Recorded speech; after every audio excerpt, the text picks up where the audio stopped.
সকলোকে স্বাগতম জনাইছোঁ কুমাৰ বসন্ত আছাম নামৰ ইউটিউব চেনেলৰ এই বিশেষ মডেল কুৱেশ্যন ছিৰিজলৈ।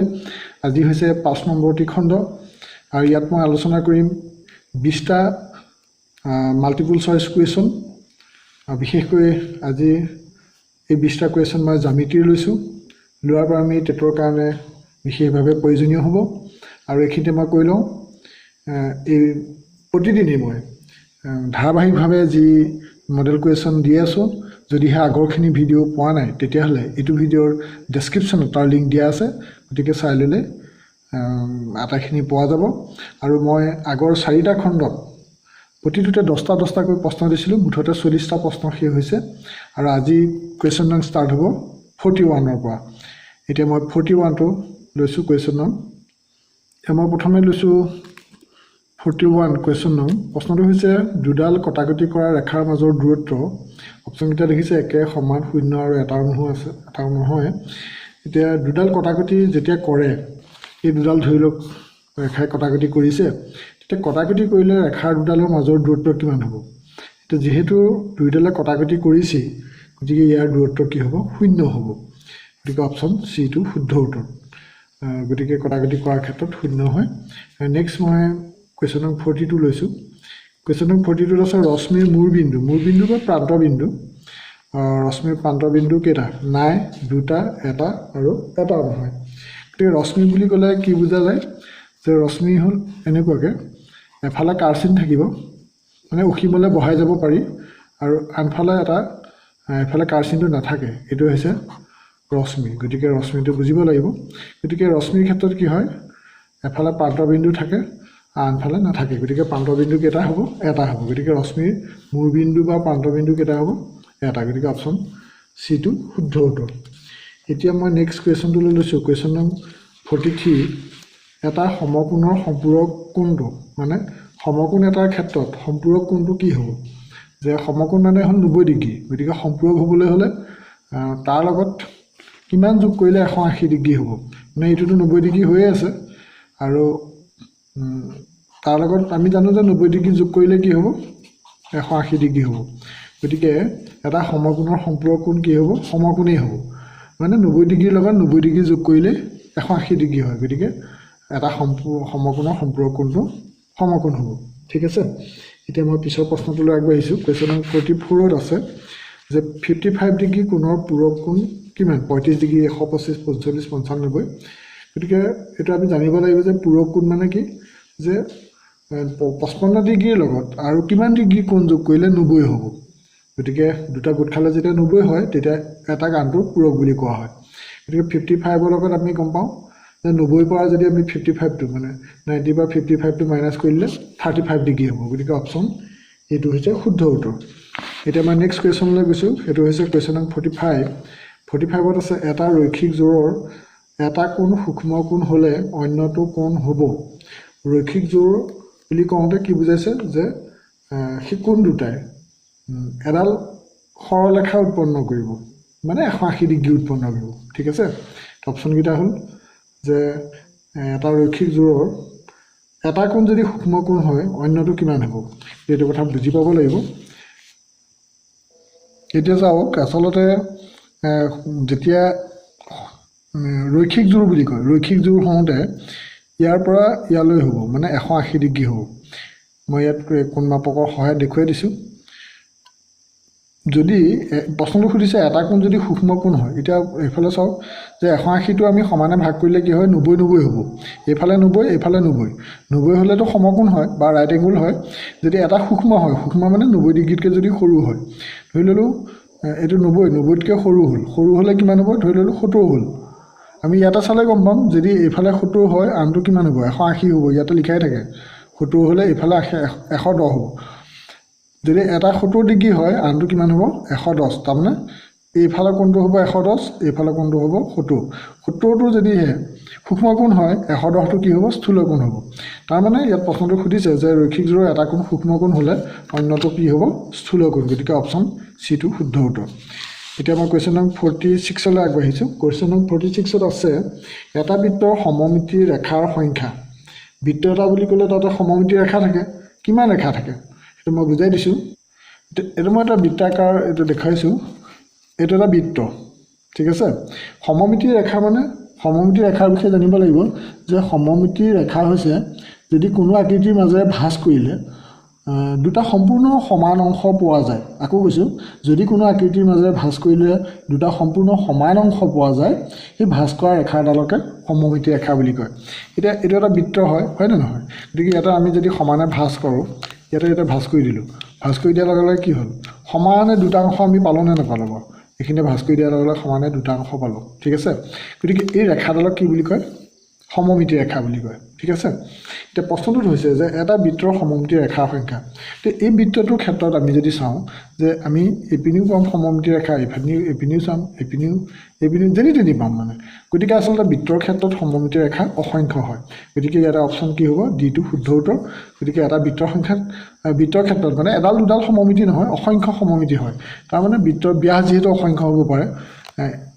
মানে কেন্দ্ৰৰ মাজেদি গ'লেই হ'ল মানে বহুতখিনি হ'ব পাৰে অসংখ্য আৰু কোনো সীমা নাথাকে ঠিক আছে এতিয়া মই পিছৰ প্ৰশ্নটোলৈ আগবাঢ়োঁ কুৱেশ্যন নম্বৰ 47 হৈছে বৃত্তৰ সমমিতি ৰেখাডালৰ নাম আমি আগৰ প্ৰশ্নটো দেখুৱালোঁ যে এইটো বৃত্ত হ'লে ইয়াতে ভাঁজ কৰি দিলে কি হয় মানে আমি দুটা সমান অংশ পাওঁ আৰু এই ৰেখাডালক কি বুলি কয় সমমিতি ৰেখা বুলি কয় আৰু এই ৰেখাডাল কি হ'ব বাৰু এইডাল ব্যাস নহয় জানো বাৰু বৃত্তৰ কেন্দ্ৰৰ মাজেৰে গৈছে আৰু পৰিধি দুই মূৰ সংযোগ কৰি আছে ঠিক আছে গতিকে ইয়াতে উত্তৰটো হ'ব ব্যাস অপশ্যন এইটো শুদ্ধ উত্তৰ এতিয়া মই পিছৰ প্ৰশ্নটোলৈ আগবাঢ়িছোঁ কুৱেশ্যন নম্বৰ 48 আছে এক সৰল কোণৰ মাপ এইটো বিশেষ জটিল প্ৰশ্ন নহয় কিন্তু আমি এইবিলাক সকলো কথাই যিহেতু জানিব লাগিব সেইকাৰণে মই প্ৰশ্নটো লৈছোঁ এক সৰল কোণৰ মাপ 90 ডিগ্ৰী নে 180 নে 60 নে 360 এইটো বহুতে জানিবই সৰল কোণটো সদায় 180 ডিগ্ৰী বা দুই সমকোণ হয় ঠিক আছে এক সৰল কোণ 180 ডিগ্ৰী এতিয়া নেক্সট কুৱেশ্যন নম্বৰ 49লৈ গৈছোঁ কুৱেশ্যন নম্বৰ 49ত আছে বৰ্গ এটাত থকা সমমিতি ৰেখাৰ সংখ্যা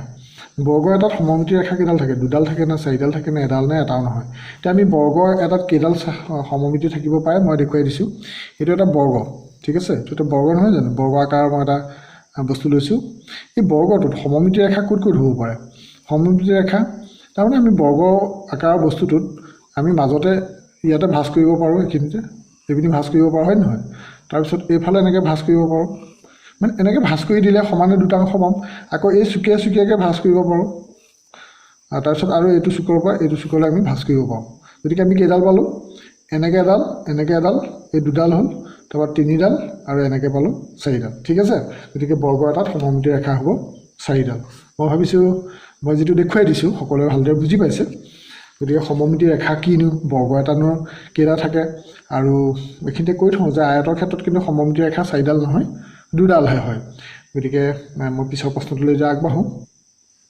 50 নম্বৰ প্ৰশ্নটো হৈছে যদি দুটা কোণ পূৰক হয় পূৰক যদি হয় তেন্তে সিহঁতৰ মাপৰ সমষ্টি কিমান গতিকে পূৰক কোণ হ'লে কি হ'ব 90 180 0 আৰু 60 ডিগ্ৰী আছে তে পূৰক কোণ হ'বলৈ হ'লে সদায় কোণ দুটা কিমান হ'ব 90 ডিগ্ৰী হ'ব লাগিব লগতে মই কৈ থওঁ যে সম্পূৰক হ'বলৈ হ'লে 180 ডিগ্ৰী দৰকাৰ হয় ঠিক আছে এতিয়া কুৱেশ্যন নম্বৰ 51লৈ আগবাঢ়িছোঁ কুৱেশ্যন নম্বৰ 51ত আছে এডাল ব্যাসাৰ্ধ থাকে এডাল থাকেনে দুডাল থাকেনে তিনিডাল থাকেনে চাৰিডাল থাকে গতিকে ব্যাসত আচলতে ব্যাসাৰ্ধ কেইডাল থাকে মই এই বৃত্তটো দেখুৱাই দিছোঁ এইটো এটা বৃত্ত এই বৃত্তটোত প্ৰশ্নটো কৈছোঁ যে ব্যাসাৰ্ধ কেইডাল থাকে মই এতিয়া এডাল ব্যাস দেখুৱাইছোঁ ইয়াৰ পৰা ইয়ালৈ এডাল হ'ল ব্যাস আৰু এই কেন্দ্ৰৰ পৰা এই মূৰলৈ কিমান হ'ব এইটো কি কয় ব্যাসাৰ্ধ বুলি কয় এইখিনিৰ পৰা এইখিনিলৈ ব্যাসাৰ্ধ আৰু এই গোটেইডালক কয় ব্যাস গতিকে আমি দেখিলোঁ যে ব্যাসাৰ্ধ দুডাল থাকে এইডাল আৰু এইডাল মানে দুডাল ব্যাসাৰ্ধ গোট খালে এডাল ব্যাস হয়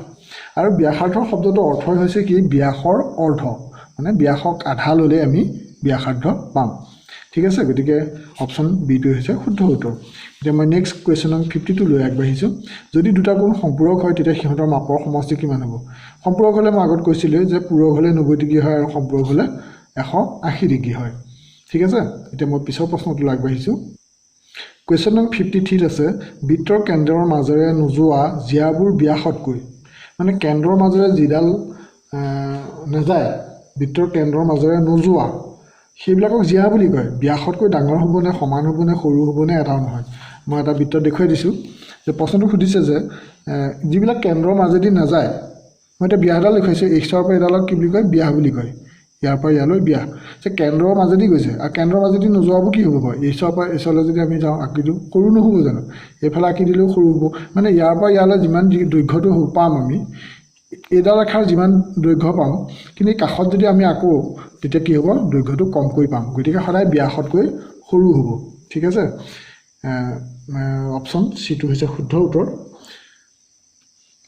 নেক্সট লৈছোঁ কুৱেশ্যন নম্বৰ 54 দুটা বৃত্তই খুব বেছি কটাকটি কৰিব পাৰে কেইটা বিন্দুত কটিব পাৰে এটা বিন্দুত দুটা বিন্দু তিনিটা নাইবা কেতিয়া কটাকটি নকৰে এতিয়া আমি যদি বৃত্ত দুটা ওচৰা ওচৰিকৈ আঁকি দিওঁ এইটো এটা বৃত্ত আৰু এইটো এটা বৃত্ত আমি যদি দুটা বৃত্ত আঁকি দিওঁ তেতিয়া আমি দেখিম এই বিন্দুটোত কটাকটি কৰিছে আৰু এইটো বিন্দুত কটাকটি কৰিছে আৰু কেতিয়াও বেছিকৈ কটাকটি কৰিব নাই যিমানে আমি বৃত্ত দুটা চপাই নিদিওঁ কিয় মুঠতে সিহঁতে কটাকটি কৰিলে অতি বেছি দুটা বিন্দুতহে কটাকটি কৰিব পাৰে এই বিন্দু দুটাত ঠিক আছে গতিকে ইয়াৰ উত্তৰটো হ'ব অপশ্যন বি দুটা বিন্দুত এবাৰ মই কুৱেশ্যন নম্বৰ 55টো লৈছোঁ কুৱেশ্যন নম্বৰ 55ত আছে ৰৈখিক জোৰ গঠন কৰা কোণ দুটা ৰৈখিক জোৰ গঠন কৰা কোণ দুটা ইয়াত কি আছে পূৰক সম্পূৰক সমকোণ এটা নহয় মানে এইটো অকণমান চিন্তা কৰিলে হ'ল যে ৰৈখিক জোৰ যেতিয়া গঠন কৰিব ৰৈখিক জোৰ মানে যেতিয়া দুটা কোণ গোট খাই পেলাই 180 ডিগ্ৰী হয় গতিকে এইটো সম্পূৰক হ'ব ৰৈখিক জোৰ যেতিয়া গঠন কৰে এইটো হৈছে সম্পূৰক এবাৰ কুৱেশ্যন নম্বৰ 56টো লৈছোঁ কুৱেশ্যন নম্বৰ 56ত আছে যে ৰৈখিক জোৰৰ কোণ দুটাৰ যোগফল এইটো আগৰ প্ৰশ্নটোৰ লগত মিলি আছে এইটো সম্পূৰক বুলি ক'লে এনেকৈও প্ৰশ্নটো হ'ব পাৰে যে ৰৈখিক জোৰ গঠন কৰা কোণ দুটাৰ যোগফল কিমান হ'ব 180 ডিগ্ৰী হ'ব 90 360 এইবিলাক নহয় ঠিক আছে এতিয়া মই নেক্সট কুৱেশ্যনলৈ আগবাঢ়িছোঁ কুৱেশ্যনটো হৈছে এইটো সহজ প্ৰশ্ন কিন্তু এনেকুৱা ধৰণৰ প্ৰশ্নবোৰ যিহেতু পৰীক্ষাৰ কাৰণে প্ৰয়োজনীয় কাৰণে আমি লৈ লৈছোঁ সমবাহু ত্ৰিভুজৰ প্ৰতিটো কোণৰ মাপ কিমান হ'ব 90 180 30 আৰু 60 বহুতে জানে এইটো উত্তৰ যে শুদ্ধ উত্তৰটো হৈছে 60 কেনেকৈ 60 হ'ল মই কৈ দিছোঁ যে সমবাহু ত্ৰিভুজটা বুলি ক'লে তিনিওডাল বাহু সমান হ'লে তিনিওটা কোণ সমান হ'ব ঠিক আছে আৰু যেহেতু ত্ৰিভুজৰ কোণ তিনিটা যোগ কৰিলে 180 ডিগ্ৰী হয় এইটো 180টোক আমি তিনি ভাগ কৰোঁচোন তেতিয়া কিমানকৈ পৰিব 60কৈ নপৰিব জানো যেহেতু তিনিটা সমান গতিকে 60 ডিগ্ৰী 60 ডিগ্ৰী 60 ডিগ্ৰী হ'ব গতিকে সমবাহু ত্ৰিভুজৰ প্ৰতিটো কোণৰ মাপ কিমান হ'ব 60 ডিগ্ৰী হ'ব এতিয়া মই পিছৰ প্ৰশ্নটো লৈছোঁ পিছৰ প্ৰশ্নটো হৈছে কুৱেশ্যন নম্বৰ 58 কি আছে প্ৰশ্নটো যে বৃত্তৰ ক্ষেত্ৰত সমমিতি ৰেখাৰ অন্য নাম বৃত্তৰ ক্ষেত্ৰত সমমিতি ৰেখাৰ অন্য নাম কি বাৰু জিয়া ব্যাসাৰ্ধৰ এটাও নহয় এই বৃত্তৰ ক্ষেত্ৰত দেখুৱাইছিলোঁ যে বৃত্তৰ ক্ষেত্ৰত সমমিতি ৰেখাডাল আমি ক'ত পাওঁ এইটো মাজতে ভাঁজ কৰিলে হৈছে নহয় জানো গতিকে এই ৰেখাডালক কি বুলি কয় ব্যাস বুলি কয় গতিকে ইয়াৰ উত্তৰটো হৈছে ব্যাস ঠিক আছে কুৱেশ্যন নম্বৰ 59 হৈছে যে সৰ্বাংগ সম শব্দটোৱে এই চাৰিটাৰ ভিতৰত কোনটো বুজায় নিৰ্বাচন কৰিব লাগে একে আকাৰৰ বুজায় নে একে আকৃতিৰ বুজায় একে আকৃতি আৰু একে জোখৰ বুজায় অপশ্যন দি আছে ওপৰৰ এটাও নহয় আচলতে কোনটো শুদ্ধ উত্তৰ সেইটো বাছি উলিয়াব লাগে যে কোনটো হ'ব পাৰে যে একে আকাৰৰ আকৃতি নে এই আচলতে অপশ্যন চিটোৱে শুদ্ধ হ'ব একে আকৃতি আৰু একে জোখৰ এই দুইটা কথাই বুজায় সৰ্বাংগ সম আজি এতিয়ালৈকে মই 19টা প্ৰশ্ন আলোচনা কৰিলোঁ আৰু এটা গুৰুত্বপূৰ্ণ প্ৰশ্ন আছে এইখিনি মুহূৰ্তত মই কৈ লওঁ এটা কথা যে আজি মই 20টা প্ৰশ্ন আলোচনা কৰাৰ শেষত আৰু এটাহে আছে সেইটো কৰাৰ পিছতে মই এটা প্ৰশ্ন দিম সকলোৰে কাৰণে উত্তৰটো সোনকালে দিব আৰু পৰৱৰ্তী ভিডিঅ'টোত মানে মোৰ এই মডেল কুৱেশ্যনৰ যি ছিৰিজ দি আছোঁ পৰৱৰ্তী ভিডিঅ'ত শুদ্ধ উত্তৰ দিওঁতাসকলৰ প্ৰথমে দিয়াসকলৰ নাম মই ক'বলৈ চেষ্টা কৰিম ঠিক আছে আৰু এটা কথা কওঁ যে মই যিখিনি কুৱেশ্যন দিব বিচাৰিছোঁ আজিৰ দিনটোত মই ইতিমধ্যে দুটা ভিডিঅ' দিলোঁ দুটা ভিডিঅ'ত 10টা 20টা প্ৰশ্ন আলোচনা কৰিলোৱেই আৰু এতিয়া মই 20টা দিলোঁ মানে আজিৰ দিনটোতে মোৰ 40টা প্ৰশ্ন আগবঢ়ালোঁ এনেকৈ পৰীক্ষাৰ সময়লৈকে যদিহে প্ৰতিদিনে যথেষ্ট সংখ্যক মডেল কুৱেশ্যন চোৱা যায় তেতিয়াহ'লে নিশ্চয় সকলো উপকৃত হ'ব পাৰিব বুলি আশা কৰোঁ বিশ্বাস কৰোঁ গতিকে মই এটা কথা কওঁ যে ভিডিঅ'টো যিমান পাৰে সকলোৱে শ্বেয়াৰ কৰিব যাতে মোৰ ভিউৱাৰ্ছ বাঢ়িলে মই সকলোৰে কাৰণে ভিডিঅ' প্ৰস্তুত কৰিবলৈ অধিক উৎসাহিত হ'ম আৰু এটা কথা কওঁ যদিহে চেনেলটো কোনোবাই ছাবস্ক্ৰাইব কৰা নাই জৰুৰ ছাবস্ক্ৰাইব কৰিব আমি প্ৰতিটো ভিডিঅ'ত কৈ আহিছোঁ কাৰণ নতুন ছাবস্ক্ৰাইবাৰ থাকে বা নতুনকৈ ভিডিঅ'টো চোৱা লোকো থাকে সেইকাৰণে কৈ থকা হয় এইটো কথা আৰু যদিহে চেনেলটো ছাবস্ক্ৰাইব কৰাৰ পিছত বেল আইকনটো প্ৰেছ কৰা নাই কিন্তু প্ৰেছ কৰি থ'ব লাগিব যাতে মই ভিডিঅ' দিয়াৰ লগে লগে ইউটিউবত পাবলৈ সক্ষম হয় আৰু মই প্ৰতিটো ভিডিঅ'ৰ ডেছক্ৰিপশ্যনত লিংকবিলাক দি থৈছোঁ সেই লিংকত গৈ ক্লিক কৰিলেই মই ইয়াৰ মডেল কুৱেশ্যনেই হওক বা স্পেচিয়েল ক্লাছেই হওক গোটেইখিনি পোৱা যাব বা টেটৰ গোটেই ভিডিঅ'বোৰ পোৱা যাব এতিয়া মই কুৱেশ্যন নম্বৰ 60টো লৈছোঁ 60 নম্বৰ প্ৰশ্নটোত আছে এটা সমদ্বিবাহু ত্ৰিভুজৰ সমমিতিৰ ৰেখাৰ অন্য নাম আগতেতো পাই আহিছে যে মানে মই বৃত্তৰ ক্ষেত্ৰত ক'লোঁ যে বৃত্তৰ ক্ষেত্ৰত কি হয় বৃত্তৰ ক্ষেত্ৰত সমমিতি ৰেখাডালক কি বুলি কয় ব্যাস বুলি কয় নহয় জানো এতিয়া সমদ্বিবাহু ত্ৰিভুজ এটাৰ ক্ষেত্ৰত কি হ'ব এইটো সুধিছে সমদ্বিবাহু ত্ৰিভুজৰ সমমিতি ৰেখাৰ অন্য নাম কি লম্ব নে মধ্যমা নে ভূমি নে ওপৰৰ এটাও নহয় আমি এটা সমদ্বিবাহু ত্ৰিভুজৰ আইডিয়া কৰোঁ এইটো এটা সমদ্বিবাহু ত্ৰিভুজ সমদ্বিবাহু ত্ৰিভুজ মানে এই বাহুডালৰ লগত এই বাহুডাল সমান ঠিক আছে গতিকে দুডাল বাহু যেতিয়া সমান হয় তেতিয়া তাক সেই ত্ৰিভুজটো কি বুলি কয় সমদ্বিবাহু ত্ৰিভুজ কয় সম মানে সমান দ্বি মানে হ'ল দুডাল সমান আচ্ছা যেতিয়া দুডাল সমান হয় তেতিয়া সমমিতি হ'বলৈ যাওঁতে আমি এইটো যদি ভাঁজ কৰোঁ এই মাজতেই ভাঁজ কৰিব লাগিব মই ইয়াত সমানে জুখি অকা নাই এটা আইডিয়া এটা দেখুৱাইছোঁ যে এই মাজতে আমি ভাঁজ কৰিব লাগিব আৰু মাজতে ভাঁজ কৰিলে দেখিম এইটো সমানে মিলি গৈছে গতিকে সমমিতি ৰেখাডাল আৰু এই মাজতে যিডাল হ'ব সেইডালকে মধ্যমা বুলি কয় ঠিক আছে এই মাজতে থকাডাল গতিকে সমমিতি ৰেখাৰ অন্য নাম কি হ'ব সমদ্বিবাহু ত্ৰিভুজৰ ক্ষেত্ৰত মধ্যমা হ'ব অপশ্যন বিটো শুদ্ধ উত্তৰ ঠিক আছে এতিয়া মই সকলোৰে কাৰণে এটা প্ৰশ্ন দিম আৰু প্ৰশ্নটোৰ উত্তৰ যিমান পাৰি সোনকালে দিবলৈ চেষ্টা কৰিব আপোনালোকলৈ আগবঢ়োৱা প্ৰশ্নটো মই লিখি দিয়া নাই মুখেৰে কৈ দিছোঁ যে এটা সম্পূৰ্ণ কোণৰ মাপ কিমান প্ৰশ্নটো আকৌ কৈছোঁ যে এটা সম্পূৰ্ণ কোণৰ মাপ কিমান উত্তৰটো সোনকালে দিব আৰু প্ৰথমে দিয়া উত্তৰবিলাকৰ মাজৰ পৰা মই শুদ্ধ উত্তৰ দুয়োটাসকলৰ কেইজনমানৰ নাম মই পৰৱৰ্তী মডেল কুৱেশ্যনৰ চিৰিজটোত উল্লেখ কৰিম ঠিক আছে আজিলৈ ইমানটা সামৰণি মাৰিছোঁ ভিডিঅ'টো ভাল পালে জৰুৰ লাইক এটা কৰিব চেনেলটো যদিও ছাবস্ক্ৰাইব কৰা নাই জৰুৰ ছাবস্ক্ৰাইব কৰিব আজিলৈ ইমানটা সামৰণি মাৰি নতুন এটা ভিডিঅ'ত পুনৰ লগ পোৱাৰ প্ৰতিশ্ৰুতিৰে থেংক ইউ ফৰ ৱাচিং জয় অসম